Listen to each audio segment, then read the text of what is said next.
The doctor who arrived was a gray-haired man with a mild, thoughtful face and a firmly, unobtrusively confident manner. "Miss Taggart, may I present Dr. Hendricks?" said Galt. "Not Dr. Thomas Hendricks?" she gasped, with the involuntary rudeness of a child. The name belonged to a great surgeon who had retired and vanished 6 years ago. "Yes, of course," said Galt. Dr. Hendricks smiled at her in answer. "Midas told me that Miss Taggart has to be treated for shock," he said. "Not for the ones sustained, but for the ones to come." "I'll leave you to do it," said Galt, "while I go to the market to get supplies for breakfast." She watched the rapid efficiency of Dr. Hendricks' work as he examined her injuries. He had brought an object she had never seen before, a portable X-ray machine. She learned that she had torn the cartilage of 2 ribs, that she had sprained an ankle, ripped patches of skin off 1 knee and 1 elbow, and acquired a few bruises spread in purple blotches over her body.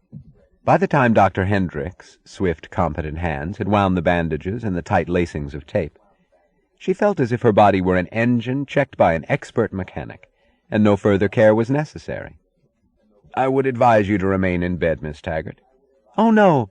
If I'm careful and move slowly, I'll be all right." "You ought to rest." "Do you think I can?" He smiled. "I guess not." She was dressed by the time Galt came back. Dr. Hendricks gave him an account of her condition, adding, "I'll be back to check up tomorrow." "Thanks," said Galt. "Send the bill to me." "Certainly not," she said indignantly. "I will pay it myself." The 2 men glanced at each other in amusement, as at the boast of a beggar. "We'll discuss that later," said Galt. Dr. Hendricks left, and she tried to stand up, limping, catching at the furniture for support. Galt lifted her in his arms, carried her to the kitchen alcove, and placed her on a chair by the table set for 2. She noticed that she was hungry, at the sight of the coffee pot boiling on the stove, the 2 glasses of orange juice, the heavy white pottery dishes sparkling in the sun on the polished tabletop.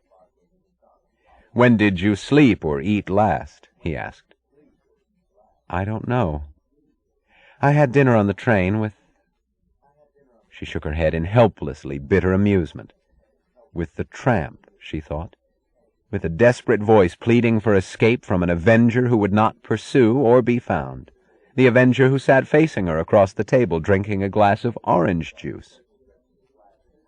"I don't know. It seems centuries and continents away." "How did you happen to be following me?" "I landed at the Afton airport just as you were taking off. The man there told me that Quentin Daniels had gone with you.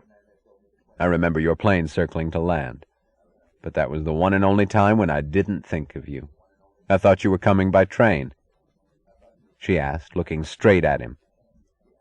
"How do you want me to understand that?" "What?" "The one and only time when you didn't think of me." He held her glance. She saw the faint movement she had noted as typical of him, the movement of his proudly intractable mouth curving into the hint of a smile. "In any way you wish," he answered. She let a moment pass to underscore her choice by the severity of her face, then asked coldly, in the tone of an enemy's accusation, "You knew that I was coming for Quentin Daniels?" "Yes." "You got him first, and fast, in order not to let me reach him? In order to beat me? Knowing fully what sort of beating that would mean for me?" "Sure." It was she who looked away and remained silent. He rose to cook the rest of their breakfast.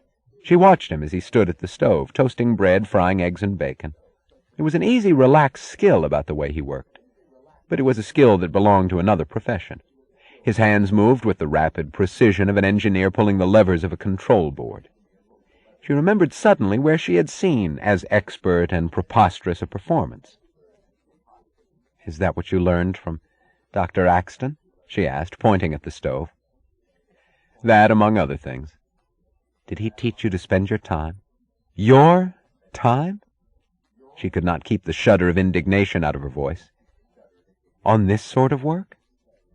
"I've spent time on work of much lesser importance." When he put her plate before her, she asked, "Where did you get that food? Do they have a grocery store here?" The best one in the world. It's run by Lawrence Hammond. What? Lawrence Hammond of Hammond Cars. The bacon is from the farm of Dwight Sanders of Sanders Aircraft. The eggs and the butter from Judge Narragansett of the Superior Court of the State of Illinois. She looked at her plate bitterly, almost as if she were afraid to touch it. It's the most expensive breakfast I'll ever eat, considering the value of the cook's time and of all those others. Yes, from one aspect.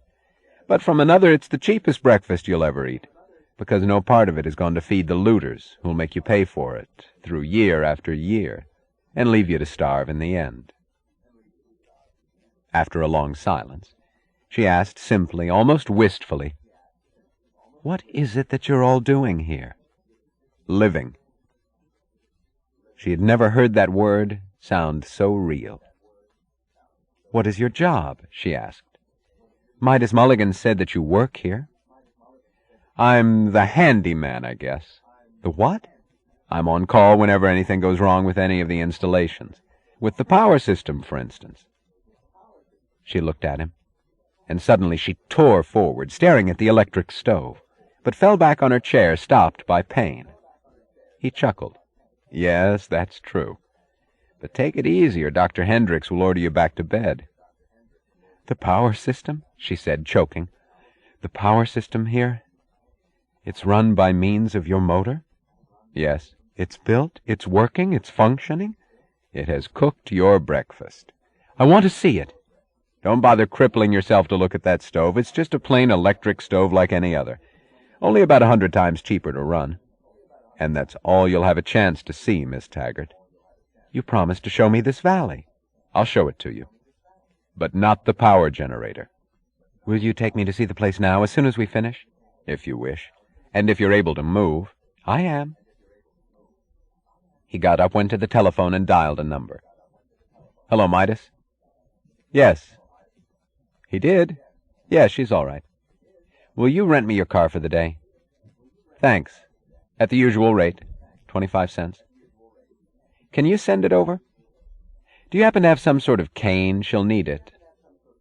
"Tonight?" "Yes, I think so. We will. Thanks." He hung up. She was staring at him incredulously. "Did I understand you to say that Mr. Mulligan, who's worth about $200 million, I believe, is going to charge you 25 cents for the use of his car?" "That's right."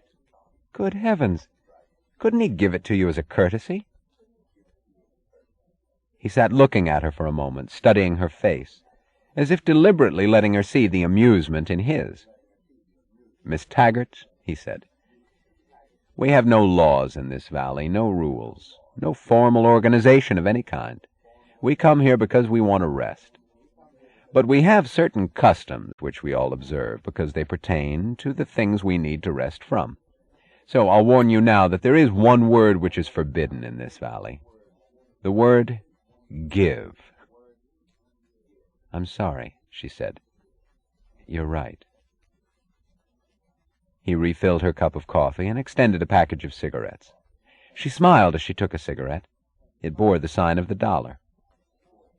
"If you're not too tired by evening," he said, "Mulligan has invited us for dinner. He'll have some guests there whom I think you'll want to meet." "Oh, of course I won't be too tired. I don't think I'll ever feel tired again." They were finishing breakfast when she saw Mulligan's car stopping in front of the house. The driver leaped out, raced up the path, and rushed into the room, not pausing to ring or knock. It took her a moment to realize that the eager, breathless, disheveled young man was Quentin Daniels. "Miss Taggart," he gasped. "I'm sorry." The desperate guilt in his voice clashed with the joyous excitement in his face. "I've never broken my word before. There's no excuse for it. I can't ask you to forgive me, and I know that you won't believe it. But the truth is that I forgot." She glanced at Galt.